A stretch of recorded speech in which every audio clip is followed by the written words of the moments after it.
होने वाले पंचायत चुनाव से पहले एक बड़ा प्रशासनिक फैसला सामने आया है।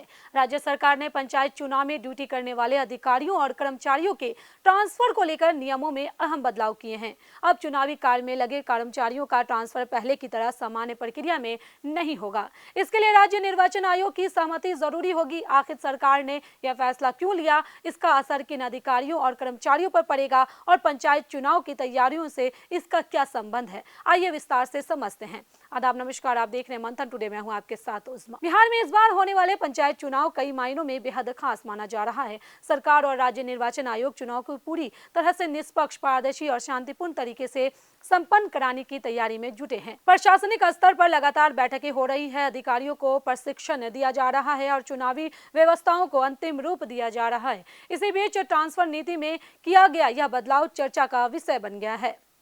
दरअसल अब यदि कोई अधिकारी या कर्मचारी पंचायत चुनाव से जुड़े कार्यों में लगाए गए हैं तो उसका तबादला सामान्य प्रशासनिक प्रक्रिया के तहत नहीं किया जाएगा। यदि किसी कारणवश उनका ट्रांसफर आवश्यक हो जाता है तो संबंधित प्रस्ताव राज्य निर्वाचन आयोग के पास भेजा जाएगा। आयोग की मंजूरी मिलने के बाद ही तबादला संभव होगा, यानी कि चुनावी ड्यूटी में लगे अधिकारियों के स्थानांतरण पर अब विशेष निगरानी रहेगी। सरकार का मानना है कि चुनाव के दौरान अधिकारियों का बार बार तबादला होने से प्रशासनिक व्यवस्था प्रभावित होती है।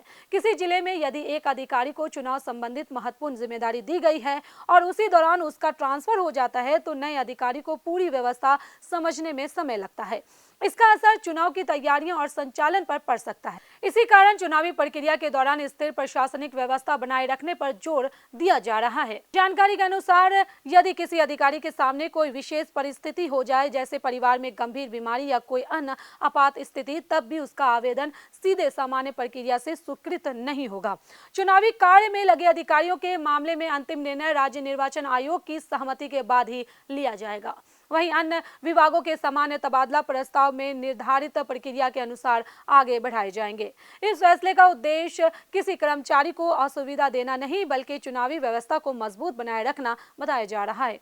चुनाव के दौरान अनुभवी अधिकारियों की उपलब्धता बनी रहे, जिम्मेदारियां बीच में ना बदले और मतदान प्रक्रिया बिना किसी बाधा के पूरी हो सके, इसे ध्यान में रखकर यह व्यवस्था लागू की गई है। इस बार का पंचायत चुनाव तकनीकी दृष्टि से काफी महत्वपूर्ण रहने वाला है। सभी पदों पर इलेक्ट्रॉनिक वोटिंग मशीन यानी कि ईवीएम के माध्यम से मतदान कराने की तैयारी की जा रही है। इसके लिए अधिकारियों और कर्मचारियों को विशेष प्रशिक्षण दिया जा रहा है। मतदान केंद्रों की निगरानी, सुरक्षा व्यवस्था, ईवीएम का संचालन, मतगणना और अन्य व्यवस्थाओं को लेकर भी व्यापक तैयारियां चल रही है।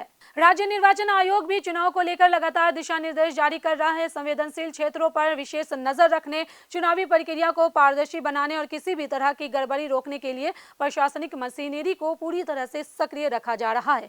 ऐसे में चुनावी ड्यूटी कर रहे अधिकारियों का बिना अनुमति तबादला न हो, इसी उद्देश्य से यह नई व्यवस्था लागू की गई है। अगर आप बिहार सरकार के किसी ऐसे विभाग में कार्यरत हैं जिसकी ड्यूटी पंचायत चुनाव में लग सकती है, तो ये जानकारी आपके लिए बेहद महत्वपूर्ण है।